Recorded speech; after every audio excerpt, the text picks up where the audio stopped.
Thanks, James. I'm just going to check that my mic's on. You guys can hear me all right? Lovely. Yama. Hello and welcome everyone to the 2022 Walk With Us Forum presented by the Australian Olympic Committee. I'm Tanisha Stanton, a Gamilaroi Uralarai woman by birth, an optimist by nature, a former athlete through history, a journalist through necessity, and a storyteller through diligence. I'm incredibly proud and honoured to once again be hosting the second Walk With Us Forum. And it's NAIDOC Week. Happy NAIDOC Week, everyone. Yeah! Yes. Incredible. Look at this beautiful artwork. And of course, the theme for this year is get up, stand up, show up. And I feel like this forum provides an opportunity for us to do just that and amplify the Aboriginal and Torres Strait Islander voices, but also narrow that gap between aspiration and reality, good intent and outcomes. The 2022 Walk With Us Forum, the theme is walking together, in recognition of the collective milestones that are achieved through the AOC's RAP Reconciliation Action Plan, Reflect, and it also promotes that continuing reconciliation journey into the future. It highlights the past, present and future stories of the AOC reconciliation journey, and the forum today is going to be divided into three parts. Yarn 1, leaving footsteps, Yarn 2, creating footsteps, and Yarn 3, future footsteps. We'll also be hearing from some incredible Olympians that are joining us right here, as you can see in the front. Carroll, Vander-Kuyp, Ken Wallace, Greta, Beki Smith, Morseu. We're going to have Patrick Johnson joining us via Zoom. We're really, unfortunately, Patrick's not going to be able to join us here, but we are going to be hearing from him. Also joining us is, of course, Matt Carroll, the CEO of the Australian Olympic Committee, and special guest Dean Parkin as well. He's the director of From the Heart. It's quite a lineup, hey? Let's give our guests a bit of a, excited to hear from them. And I guess this forum really does give us the chance to acknowledge, discuss, celebrate the reconciliation path that the AOC have taken since its inaugural Walk With Us Forum in 2020. I was there. I hosted it, so I should know when it is. But due to unprecedented times, that forum was brought to you guys virtually. But it's so nice, we're here. It's so nice to have an audience and people smiling back at me. So it's really nice to see so many lovely faces here. And I'm gonna open the forum this morning and introduce Uncle Alan Madden. He's gonna give us a welcome to country.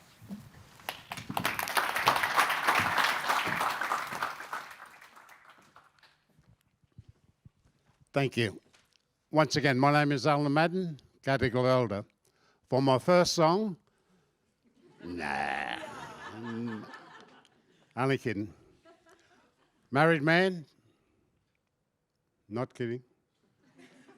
10 children, 26 grandchildren, and 17 great-great. Yes, we did have TV. Had a problem with the electricity. Distinguished guests, ladies and gentlemen, boys and girls, it's always an honour and pleasure for me to welcome one and all the country.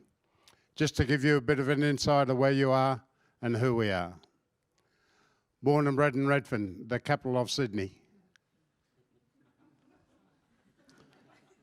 As we've all welcomed the countries, firstly I'd like to acknowledge our First Nations and traditional owners of the lands that you may have come from or travel upon, and pay my respects.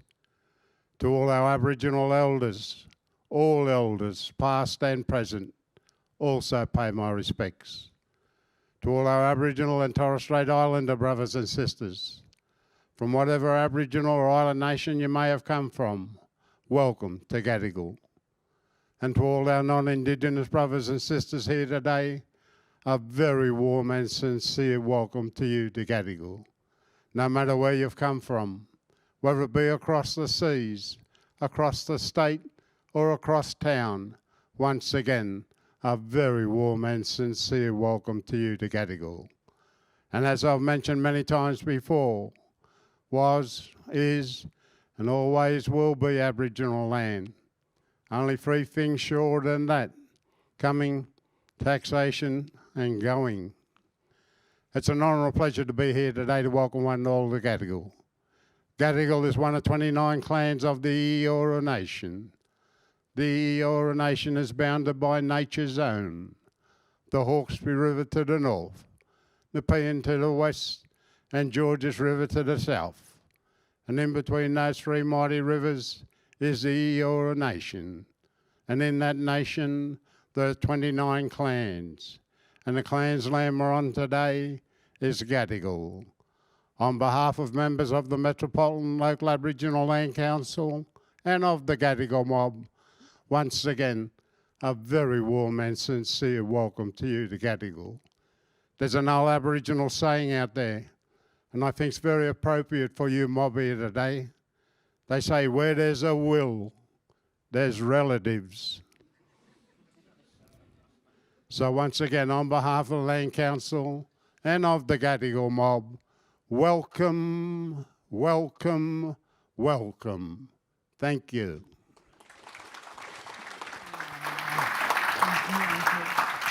Deadly. Thank you so much to Uncle Alan for that beautiful welcome to country. And as we just heard, he got a strong bloodline there. And following that welcome, I would also like to acknowledge the traditional custodians of this land, the Gadigal people of the Eora Nation, extend that respect to elders past, present and emerging. But also I would like to acknowledge and celebrate and honour the Aboriginal and Torres Strait Islander athletes past, present, any Aboriginal or Torres Strait Islander brothers and sisters that are here today. To you, I acknowledge you. The Australian Olympic Committee is committed to honouring Aboriginal and Torres Strait Islander people and its unique culture, and also its spiritual relationships with the land, waters and seas and their rich contribution to society and sport. Now for our very first panel discussion, Leaving Footprints. For this session, we're going to be joined by Carroll, Vander-Kuyp, Greta and also Kenny Wallace. They're going to be talking about the significant milestones that the Olympic movement has made here in Australia. Those milestones include the integration of Indigenous art, history and culture during both the Tokyo and the Beijing Olympic Games. Just look at this stunning artwork behind me that you see, the Aboriginal artwork by Paul Fleming and also Torres Strait Islander artist as well, David Boson. Oh, isn't it? That just looks incredible, doesn't it?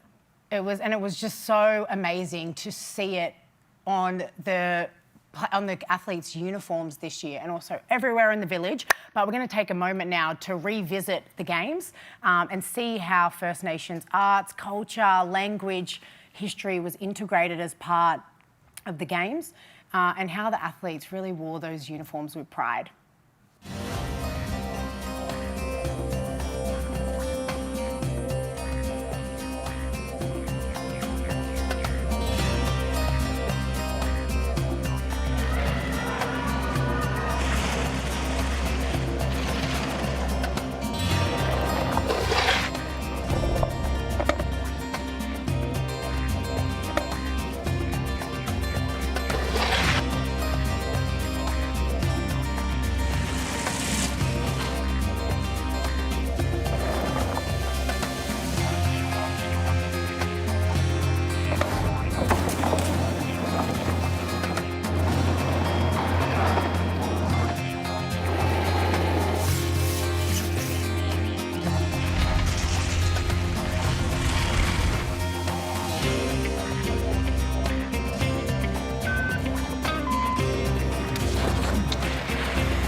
Wow, how deadly was that? Just seeing everyone, all of the Olympians sporting First Nations designed uniform just shows that strides are already being made forward.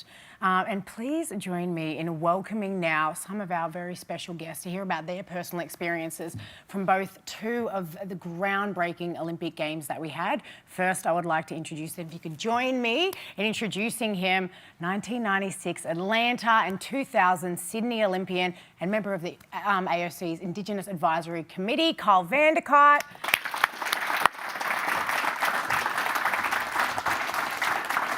Next, we have Winter Olympian from Sochi, Pyeongchang and Beijing, Greta and member of the Athletes Commission.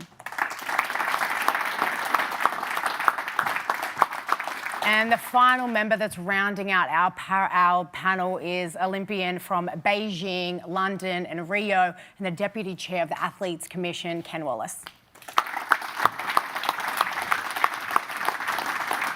Hi, thanks for joining us. It's so lovely to have you here in this beautiful space. It is beautiful. I might add. Kyle, I'm going to start with you because you attended the Tokyo Games as part of the Athlete Services team with a special role to really help educate and inform the Olympic team on Aboriginal and Torres Strait Islander histories and culture. Can you share some of that, experience from the role and I guess, what was the highlight for you? Yeah, well, it started off from responding to an email, and I applied for a role in headquarters team to be on Olympian services and got appointed.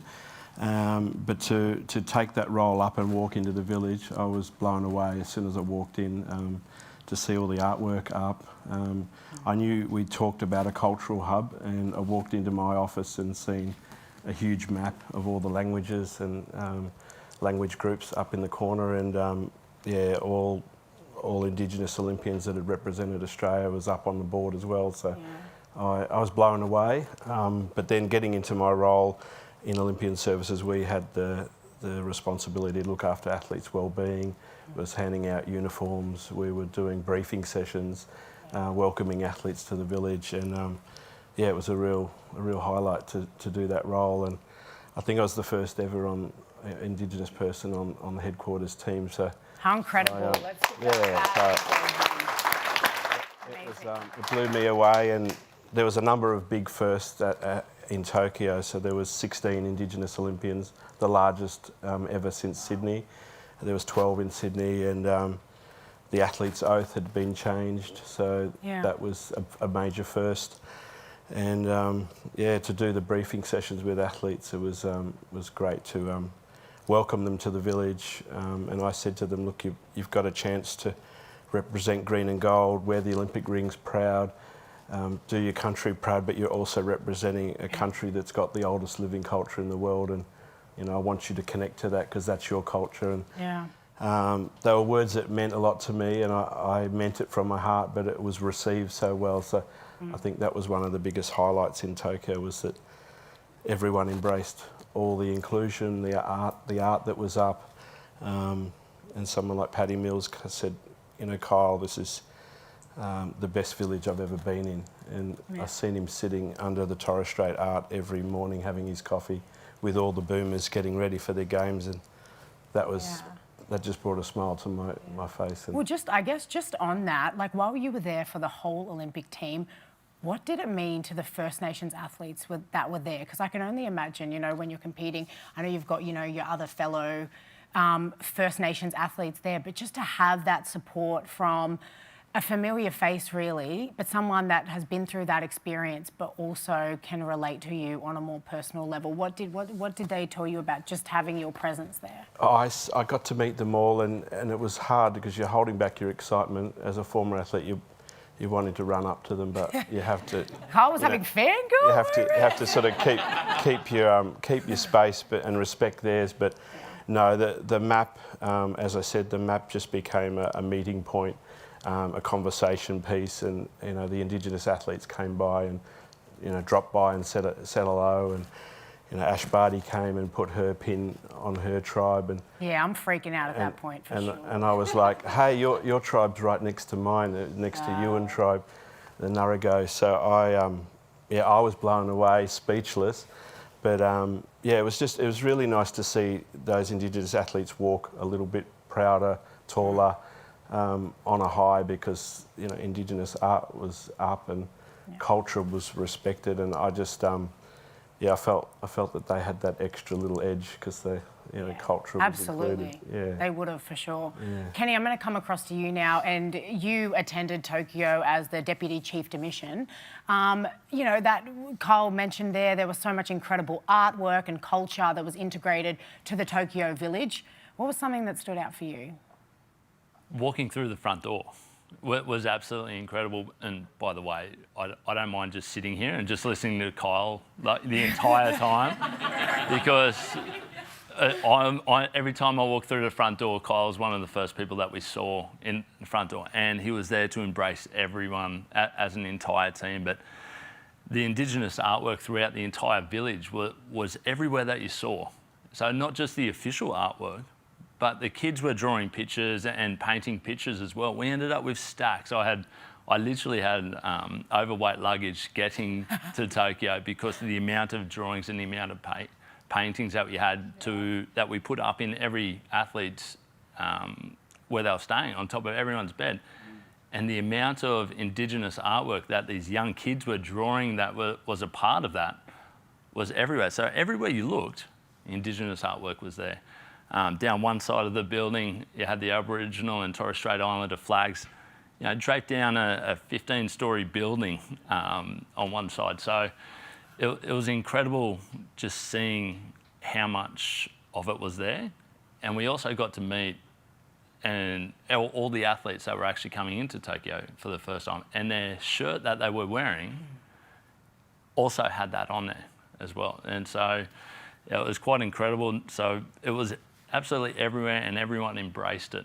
Yeah, absolutely. Completely. And not only can you just see it, it's sort of, enjoy it and embrace it, but it sparks conversation as well. Greta, I'm going to come to you now. And, the Beijing Winter Games saw the integration of First Nations, art in the competition uniforms and equipment. Can you tell me a little bit about how the athletes embraced that? Yeah, so it was the first Winter Olympics to have the artwork on our competition uniforms.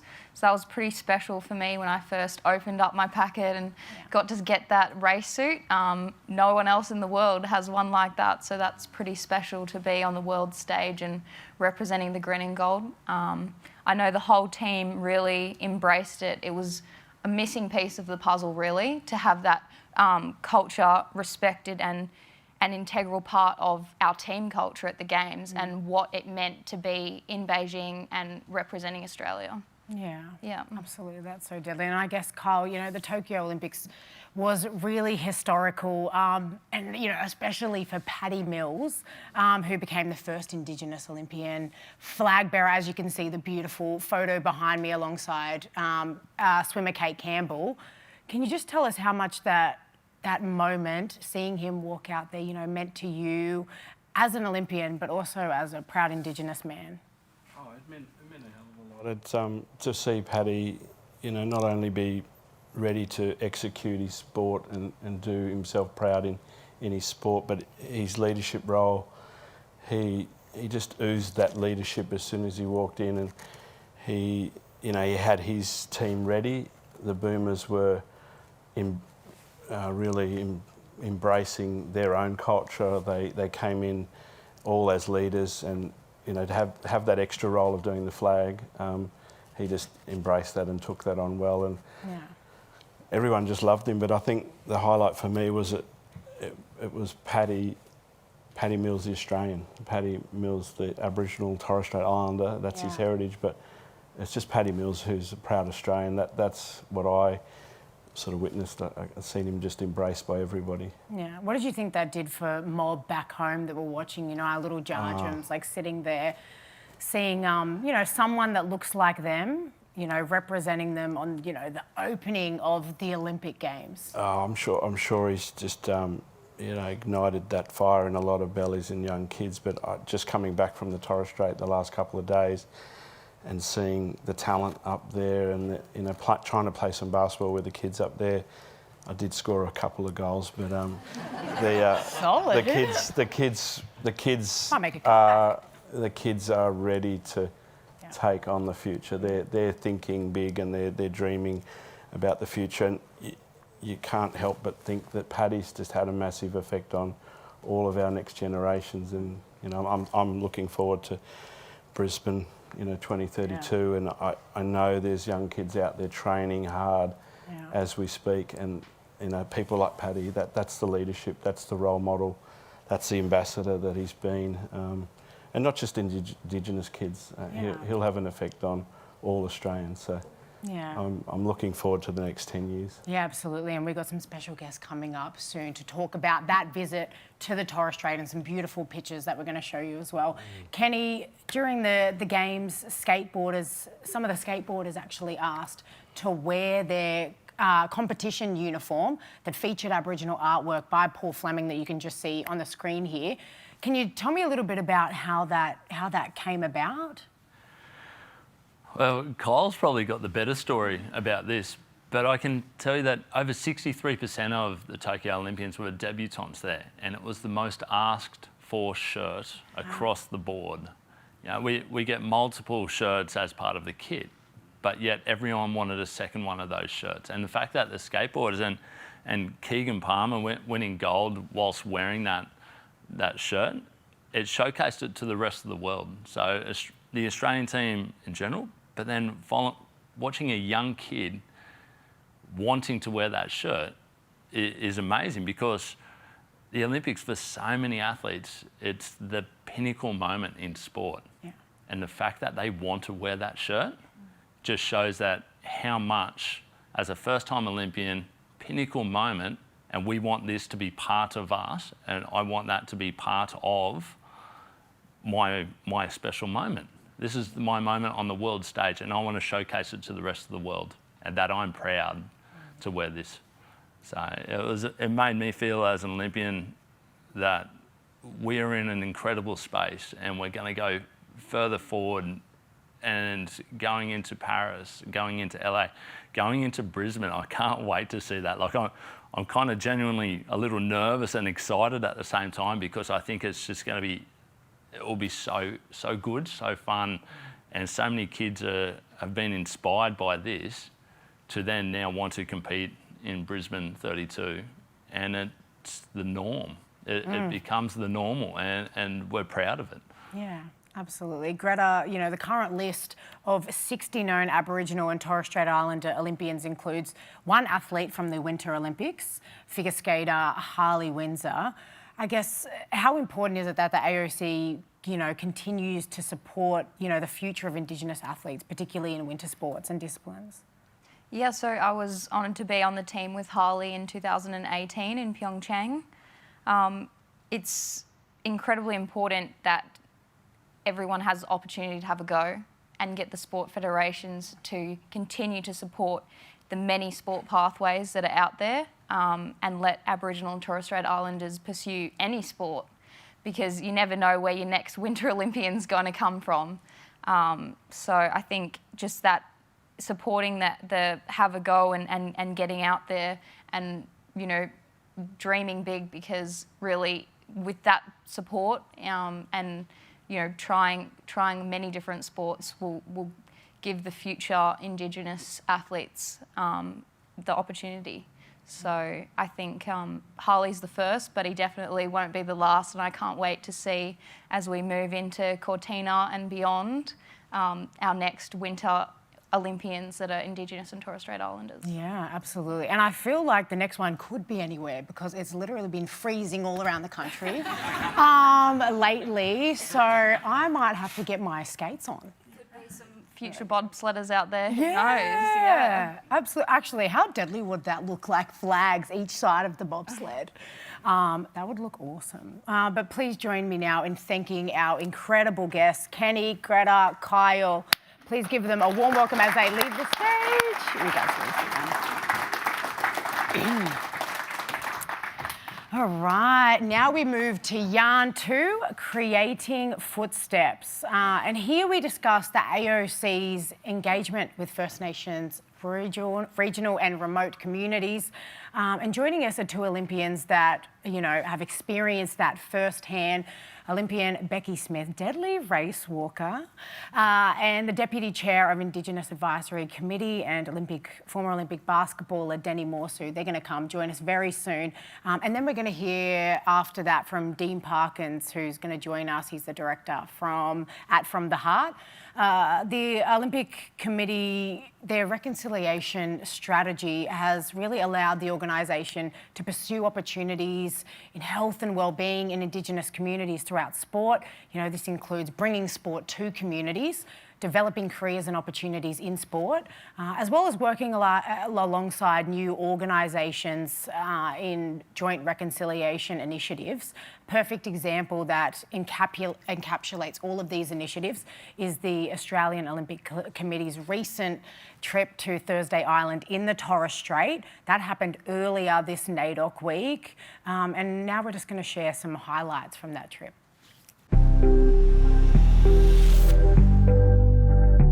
I want to be an Olympian. My uncle Paddy Mills, he worked hard just to get that. I feel that I can do what he can do. It's an historical moment for Torres Strait Islanders, and it's the very first time leaders and the president of an organisation such as the Australian Olympic Committee has chosen to come up to the Torres Strait and get familiar with our culture.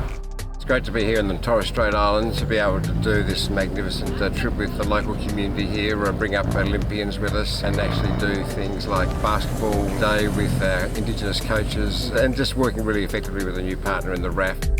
As part of NAIDOC Week celebrations, we're hoping to bring the Olympic spirit to Torres Strait Islander community as well as learn from them and be educated about their stories and history of this land. That's what it's all about. We're all learning. We've got to come out to the community, so we've got to learn more about our culture and things like that. Once we got off that plane, it just felt like we're home. And that's always what we want to feel, that incredible sense that we belong. It was an awesome day. The community absolutely loved it. They got to learn some basketball skills, play some games, but then also get to engage with some Olympians.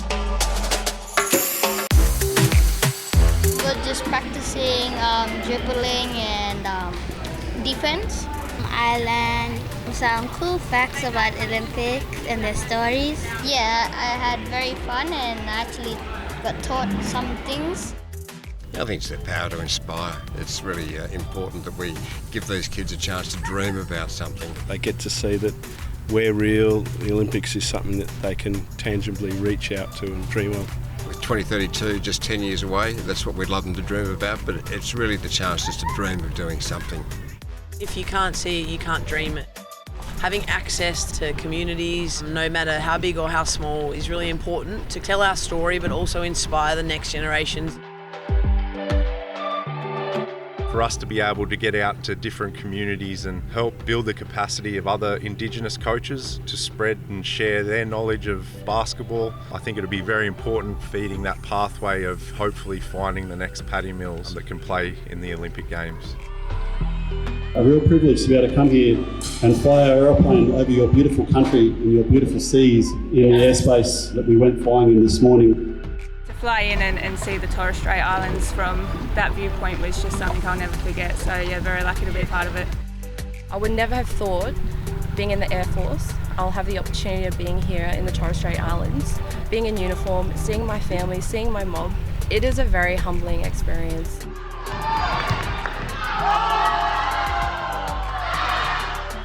In terms of the AOC and the Royal Australian Air Force coming up there and the Indigenous Basketball Australia, I think it gives our community energy and it's good for our youth and it gives them direction and purpose.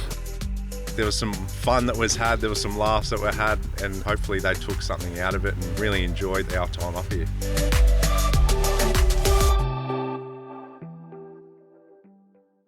Oh my God. All I can say is I honestly wish I was there. That honestly just looked absolutely amazing. And what really stood out the most for me was that collaboration between the Australian Olympic Committee, the Royal Australian Air Force, and also Indigenous Basketball Australia. Just that collaboration in itself deserves a round of applause, I think.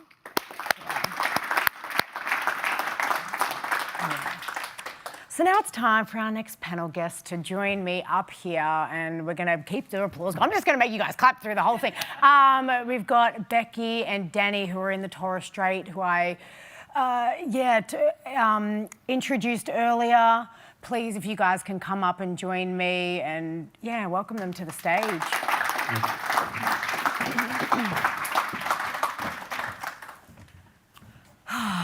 Thanks for joining us. Danny, I'm gonna start with you first because you're from the Torres Strait. Your mob, your bloodline, is strong up there. It's the first time that the Australian Olympic Committee has gone to the Torres Strait.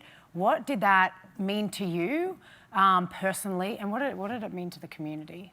Look, personally, I think it was, for me personally, it was just really fantastic that they made it up there, and it was great to see, you know, Matt Carroll and Ian Chesterman coming up from the Australian Olympic Committee and playing a big part to support the Torres Strait Islanders in their endeavours to participate as a platform for the 2032 Olympics.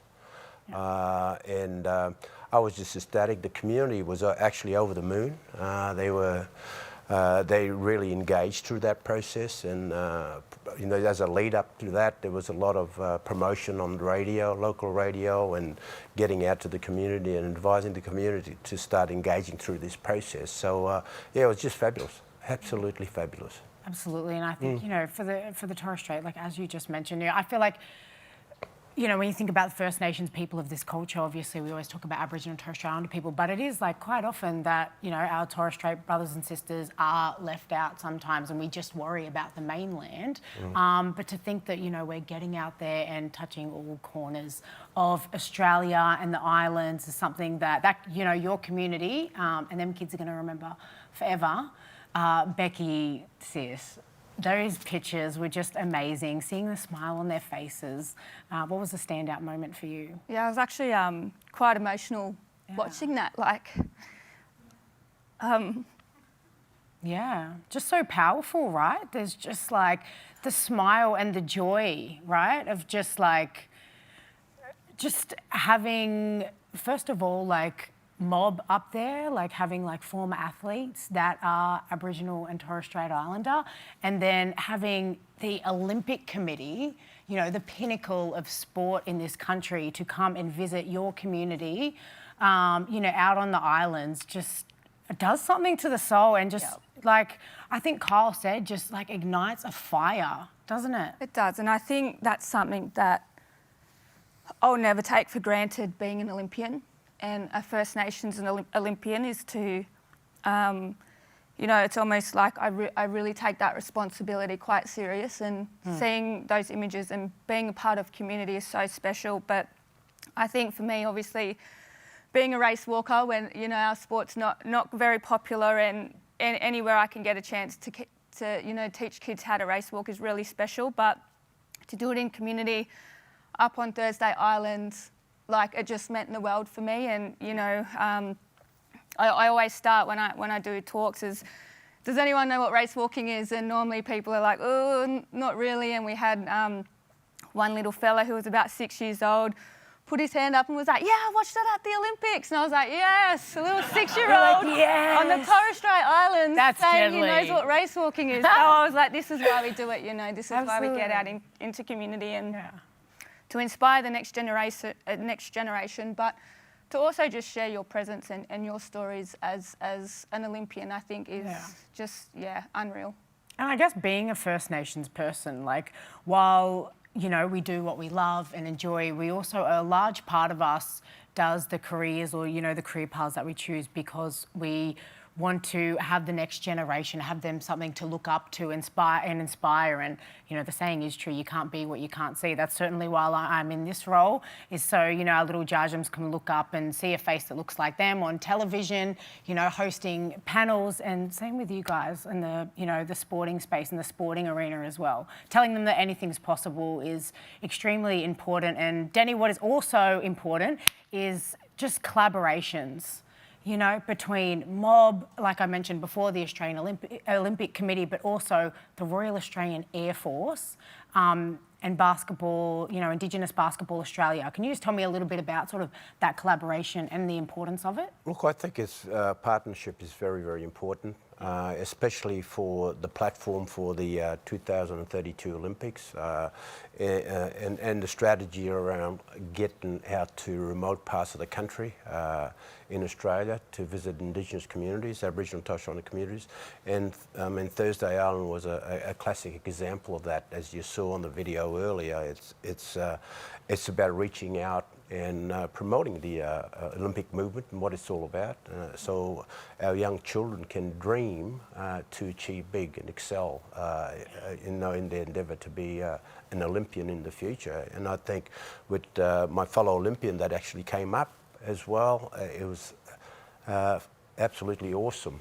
You know, they're engaging with the community, and as they showed on, the video, I think Beki did a great job up there. I think she improved on her basketball skills as well. We saw everyone race walking too. And Carl, I mean, you got a shot.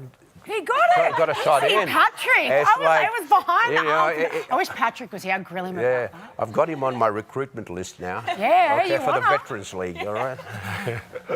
Deadly. And sis, like another exciting thing that the AOC are doing, they've got, 4 inaugural Australian Olympic coach scholarships that actually went with the AOC and travelled to Thursday Island as well to deliver those basketball clinics. How important is it that there's not only opportunity for First Nations people on the sporting field, but, also in coaching roles? Yeah, look, it's really important, and it's a necessity. There were often times when I represented Australia where I was the only First Nations person on that team, from athlete all the way up to, your high performance director or CEO. So where we can create these pathways, to not only, I guess, increase the numbers of First Nations athlete representation on Olympic teams, but also increase the support staff representation, physios, coaches, sports psychs, administrators. It's really important, and this is the first step of that. And to go to that next level and have coaches, I think that is only going to increase the performance or better the athletes' performances by having those diverse, groups a part of the Olympic movement. Absolutely. Oh my God, please give your hands together for a warm welcome for Beki Smith, Denny Morseu. All right, put your hands together. Yeah, I need to come. Thanks, Joe. Oh, thanks you, Mob. All right, we have a very special guest joining us now. Dean Parkin is going to be joining us via Zoom. I don't know if we can see him on the screens just yet. Before we hear from him, actually, we're going to take a look at a really important initiative that's been put in place by the Australian Olympic Committee through their collaboration with the AOC's Indigenous Advisory Committee and also the Athletes Commission. This initiative really represents the commitment of Olympism and sincere intentions on behalf of all Olympians in their pursuit of excellence. It's also, it represents respect for our, Aboriginal and Torres Strait Islander people, history, cultures. Let's take a look now at the Australian Olympic Oath.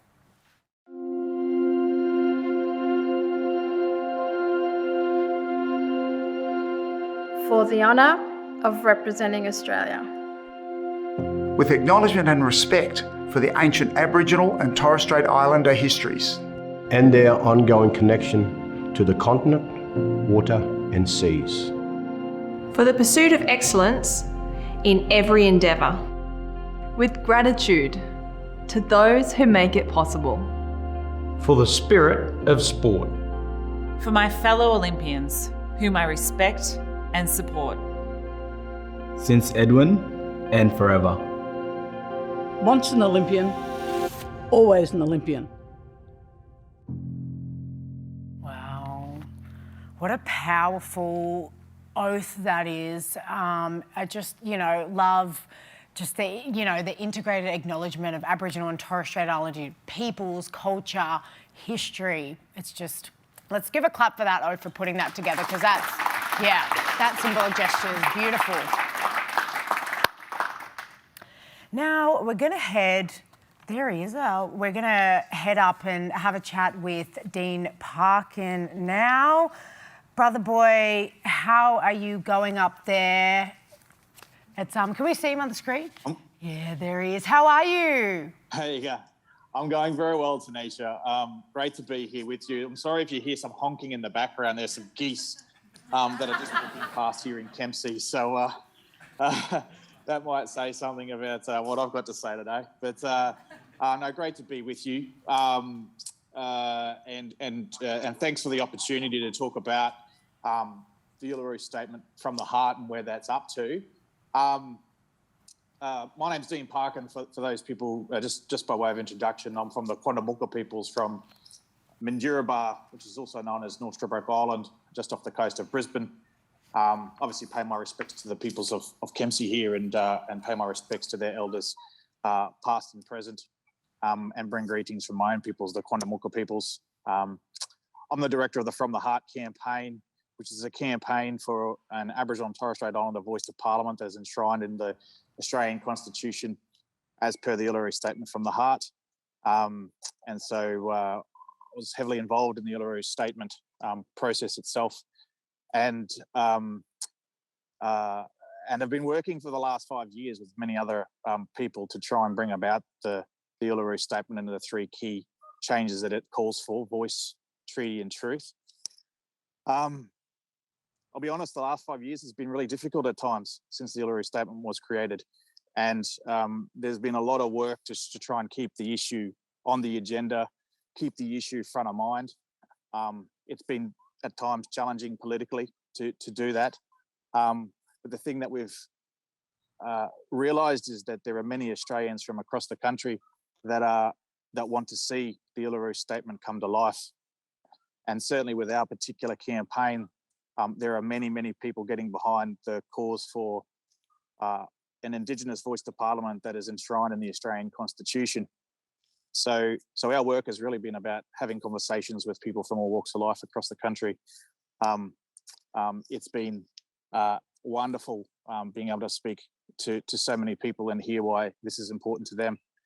And obviously the last election brought a significant moment, and certainly the commitment from Anthony Albanese as Prime Minister in the incoming government.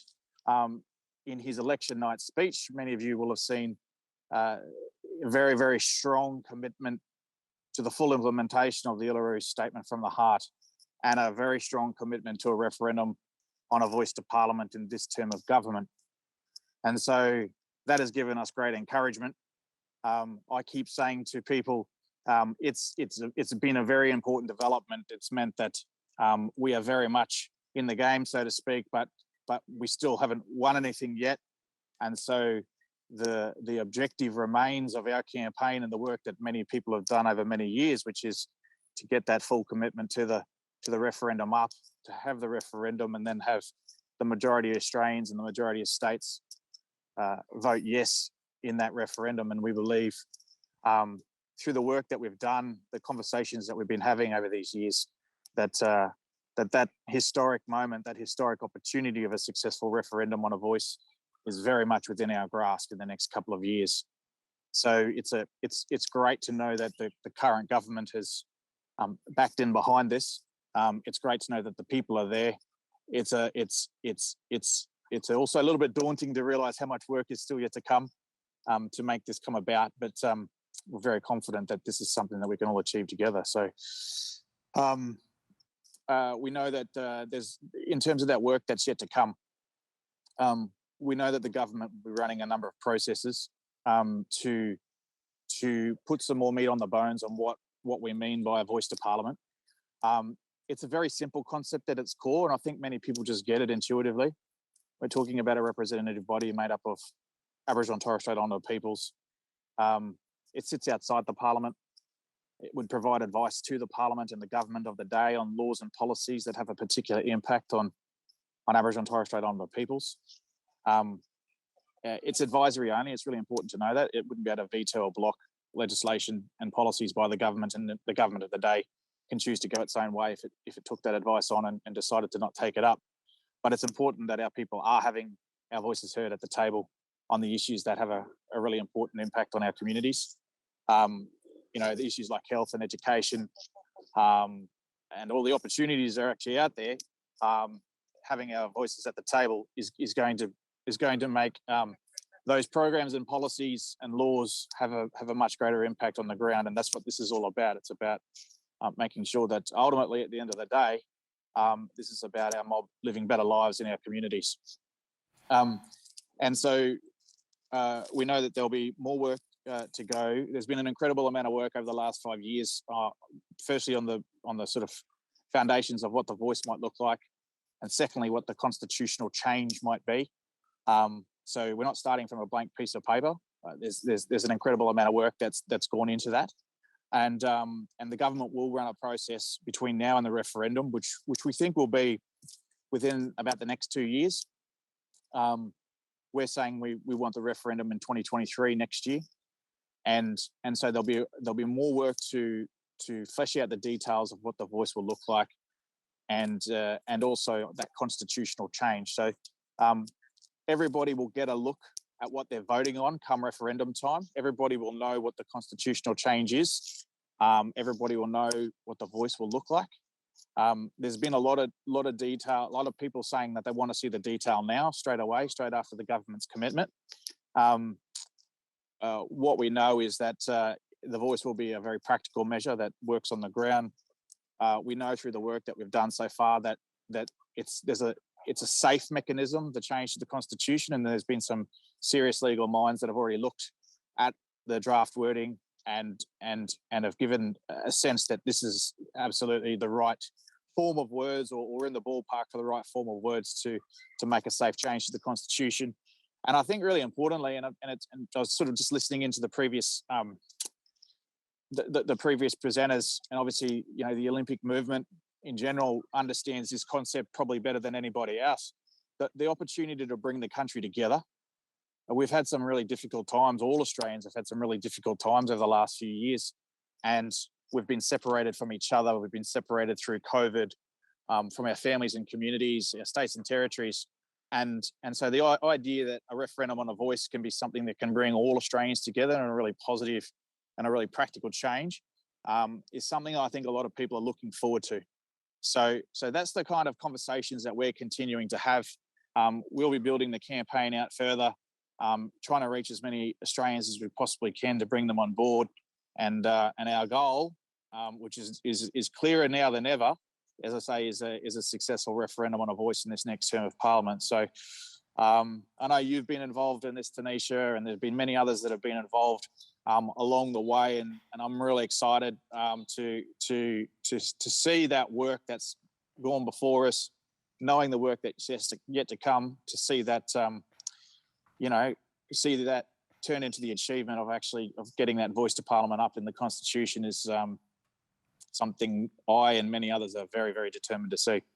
Yeah, absolutely. And thank you so much for joining us. Let's just give Dean Parkin a round of applause. Yeah. And yeah, Dean's certainly right. It really has been encouraging to hear the current Prime Minister committing to, the Uluru Statement from the Heart and enshrining a voice in the Australian Constitution.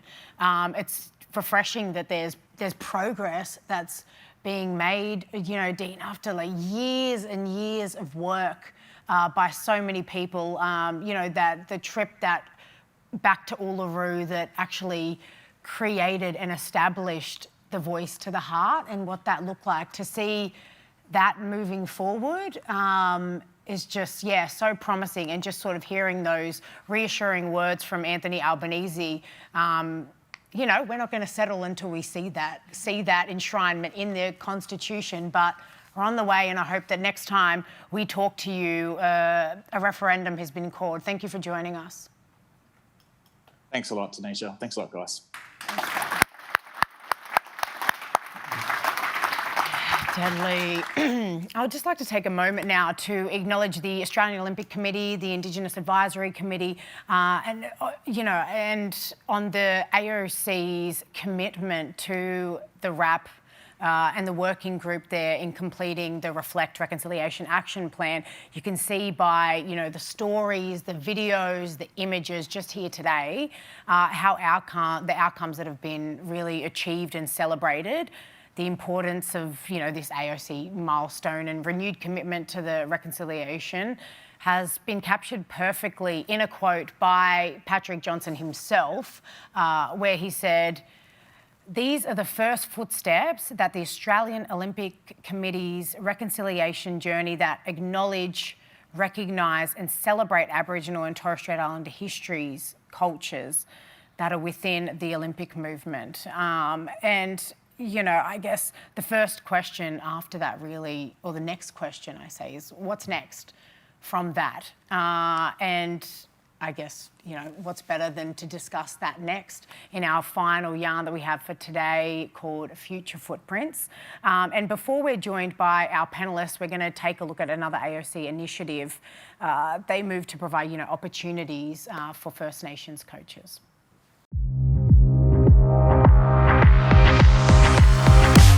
The AOC is very proud to be announcing the 4 inaugural Indigenous coaching scholarship holders in the sport of basketball with the support of our Olympic global partner Toyota. It means a lot. This is just opening a lot more avenues for me to learn and grow, and with that teach kids and help them learn and grow at the same time too. It provides so many opportunities. There's been plenty of coaches along my journey that have taught me so many positive things that I've, you know, taken in my basketball but also life as well. So we're immensely proud to contribute in a meaningful way, both to the professional development of these 4 impressive young people, and through them, to thousands of young Indigenous Australians in the years ahead. This scholarship builds on all those critical factors: advancing coaches, advancing leaders, and advancing communities. Any opportunity and any guidance in a positive manner is impactful. You know, I'm very excited and honoured to be, you know, one of the scholarship coaches, and really looking forward to the next 12 months. Isn't it just amazing to see, you know, 4 of the, you know, Indigenous coaches that are going to be paving the way for so many more to come, and that incredible opportunity they've been given. I can't wait to see what the future holds for that. But now it's time for our final yarn, Future Footprints, and please give a warm welcome to the CEO of the Australian Olympic Committee, Matt Carroll. Please join me. And we also have zooming in Olympian and the chair of the AOC's Indigenous Advisory Committee, Patrick Johnson. I'm sorry you can't be here with us today, brother, but we really appreciate, you jumping on and having a yarn with us. And Patrick, I'll come straight to you as the chair of the AOC's Indigenous Advisory Committee since its inception back in 2019. Can you just share some personal highlights of this committee and some of the achievements? Yeah, thanks. I think it's really important to understand that the incredible milestones have been created here, but it's been from, you know, the backbone and the understanding of people before us. And you look at 1964, the Olympians, looking at creating an opportunity of creating change. And I think, you know, part of what we've seen are the incredible milestones we've just heard from the speakers around, you know, the village and the artwork and the athlete's voice was from those key people from the beginning to be able to have an opportunity. So I look at those milestones like 2015, you know, the AOC changed their constitution to ensure that there is a recognition, acknowledgement and a celebration of Aboriginal and Torres Strait Islander in their constitution, which created the flow-on effect. And you look at people like John Coates, who started that initiative, and the executive, which now passed that baton on to Ian Chesterman to be able to create that change. And you can see the flow on. You look at the last couple of years, incredible milestones have been able to be created. And I also look at, you know, the AOC's changed their constitution as well, in including an Indigenous voice in the athletes commissions, which is really important because, again, we talk about representation and a voice, really important for Aboriginal Torres Strait Islander cultures and history to be recognised and have a voice. So, you know, for me personally, I think the athlete's oath is one of those special moments where I know that all Olympians are embracing this journey of reconciliation and are actually sharing in this journey, which is really important. And I look at our Reconciliation Action Plan, I feel that's a really incredible framework of creating change and being accountable on how we want to do this as part of the Olympic movement, but also how do we actually recognise Aboriginal and Torres Strait Islander culture as part of this movement. And I look at, you know, the artwork on the uniforms. As an Olympian, I would have loved to have had that in my day, but this is the future. And I think the future's in great hands, where we're seeing a real change happening here, that the rest of the country want to see the representation of what it means to be Australian when you represent your country. And the athletes are leading that with the AOC. Absolutely. And before we go any further with the panel, Danny Morseu has been not only involved in, the past of, this Olympic movement, but also in the future. So can we give him a round of applause? Because I'm going to bring him back up as well. Yeah.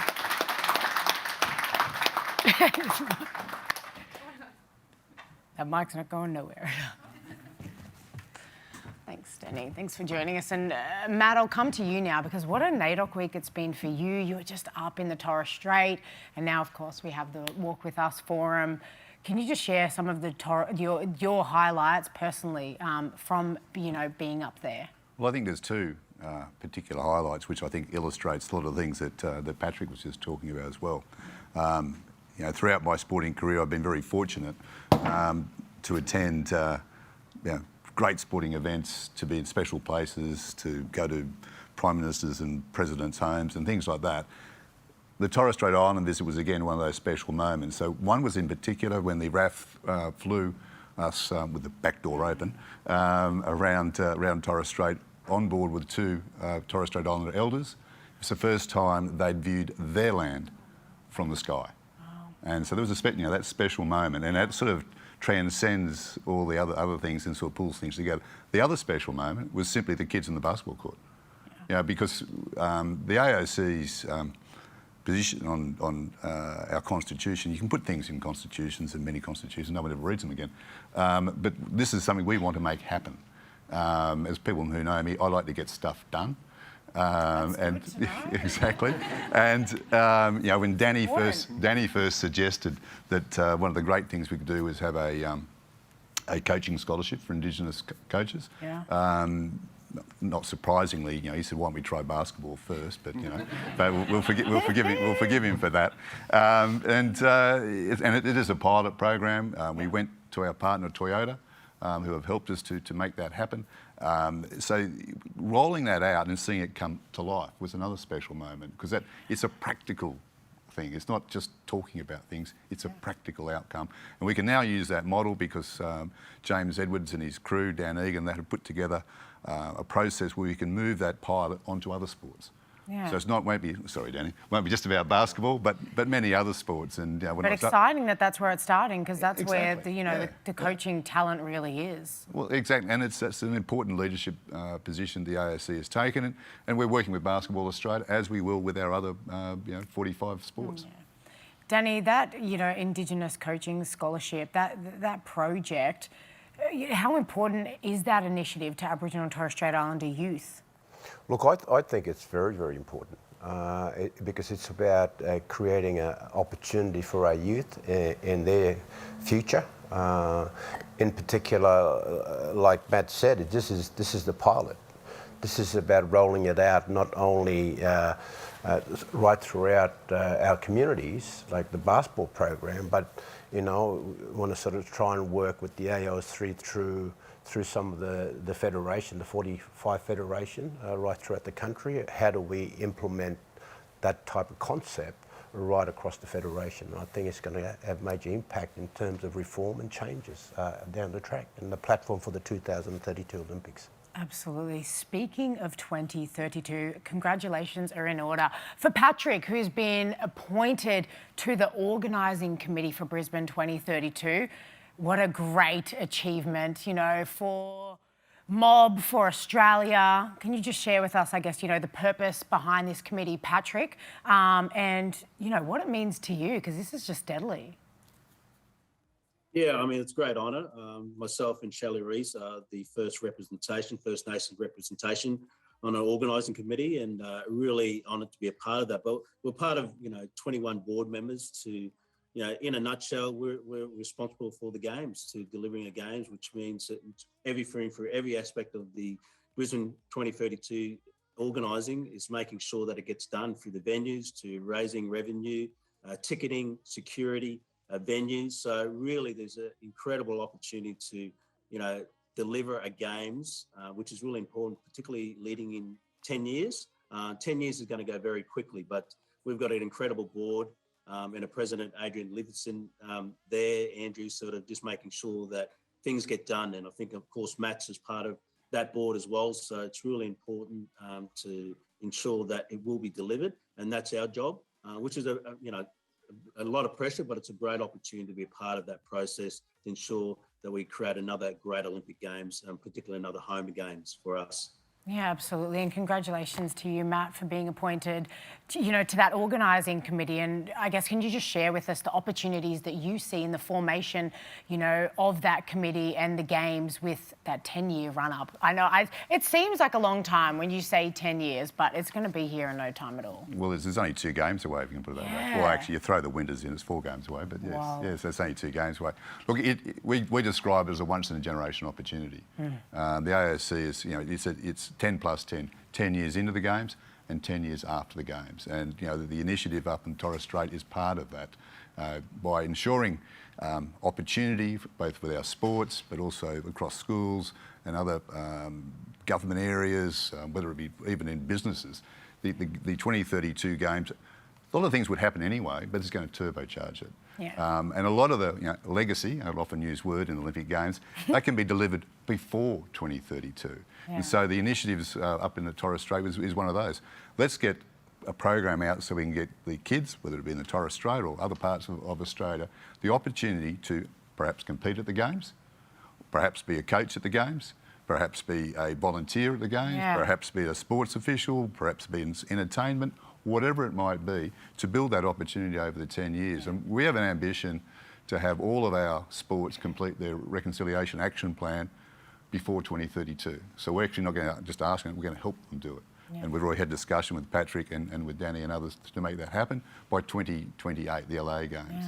Yeah. That means we can go into 32 with reconciliation action plans in all of our member sports, and at the same time, ensure that we have the biggest Aboriginal and Torres Strait Islander representation at the 2032 Games, but not just as athletes, coaches and other officials as well. As hosts, as MCs. Exactly. Yeah. It is yes. I'm getting a bit long in the tooth. I'll be into my 70s by the time I get there, but I'm sure you'll be fine. But it is once in a lifetime opportunity. Yeah, absolutely, and that's what we need, right? Is opportunity and those pathways to be available. Danny, you sat on the National Indigenous Advisory Committee providing strategic focus for Indigenous initiatives at Sydney 2000, that organising committee for the Games. Can you just share how was it being a part of that experience, in the lead up to Sydney 2020? Like, what an incredible Olympics. There was a lot of organisation behind the scene in terms of preparing for the 2000 Olympics in Sydney. The leadership then was Luicha O'Donoghue. She was the ATSIC chairperson at the end of the day, and she showed really, really great leadership around coordination of that event and to get the outcomes we did at the 2000 Sydney Olympics. And the icing on the cake obviously was Kathy Freeman winning the gold medal, which was, I guess it's probably lifted Australia, the spirit of us in this country, and made us so proud. And she did. It was a hard grind for her and a long journey, and she finally got there. Yeah, absolutely. I'd like to thank again our panel members for just, you guys for sharing this very special event with us. Everyone who attended here in person, or everyone that's going to be watching this from home as well, thank you. A big shout out to our friends at Meta for hosting the Australian Olympic Committee and allowing us this state-of-the-art studio. This is pretty deadly. To close this forum now, we're going to ask Patrick to say some final words and also introduce a very special video package. But thanks again. It's really been an honour to host this forum and be back, and I hope to see you guys next year. Yeah, thanks for that, and happy NAIDOC week, everyone. It's great to get everyone together and really be part of this real meaningful journey about how do we actually come together to not only recognise and celebrate Aboriginal and Torres Strait Islander cultures within not only these forums, this is our second Walk With Us forum, but how do we actually do that in everyday life? So I really recommend everyone take that opportunity to connect back on country, connect to the history, wherever you live on this great country of ours, and get a sense of where you are in the people. I think that's going to be an opportunity to create a unity, and I think that's where we want to see this country unified. Aboriginal and Torres Strait Islander culture is not separate. It's part of this culture, part of this history, and part of Australia. I'll say this, we do walk in our ancestors' footprints, and along that path, we create our own path for change, not only for now, and our future generations. And this video of the 60 known Indigenous Olympians is just a snapshot of what the future, our past and our future is about, and will create for our next generations. Thank you.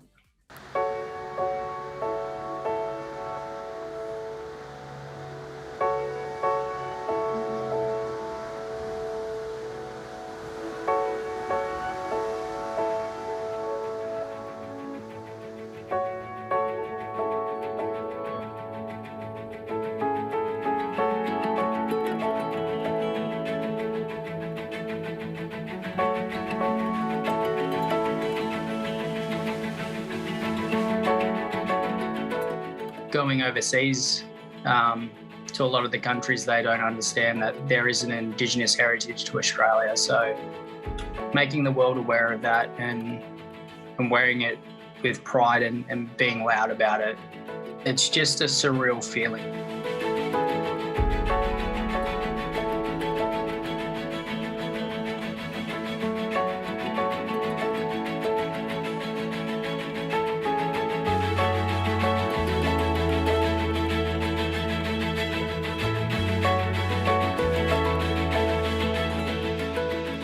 There's that immense pride I have of being Indigenous, but also now there is I feel a responsibility as well as being Indigenous Olympian, and sport is this incredible platform to send a message and to bring everybody together.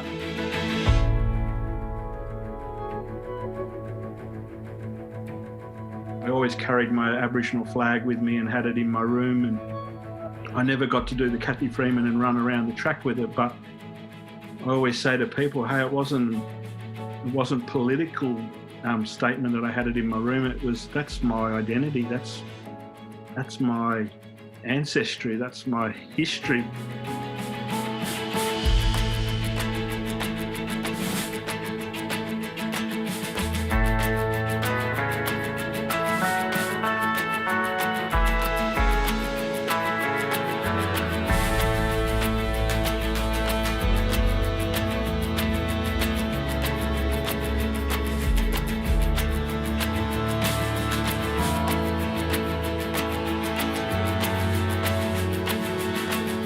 I represent my people.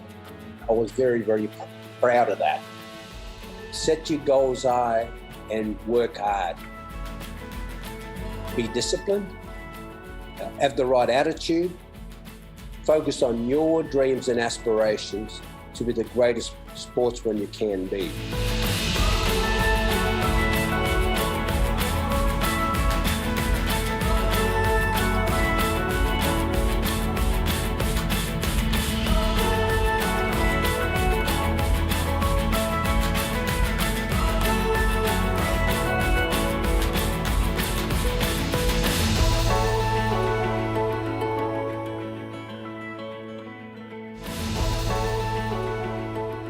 The atmosphere was just so incredible. I was going over the finish line and I remember thinking to myself, so this is what it feels like to be an Olympic champion. I feel very lucky that Dave have paved the way to make my journey that little bit easier to become an Indigenous Olympian. And it inspires me to hopefully do that for our future Indigenous Olympians as well. It's quite simple, and it was just to believe in my dream. I believed that I could become an Olympian even when others didn't, and not really knowing how. But it was that true inner belief in myself and in my dream that helped me clear the path and show me the way, and honouring what we have to say as First Nations people.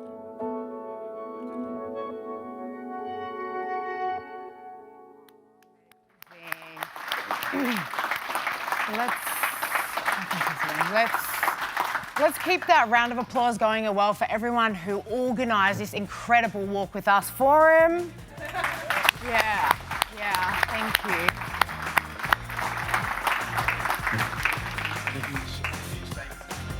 Oh, thanks, everyone. That was fun.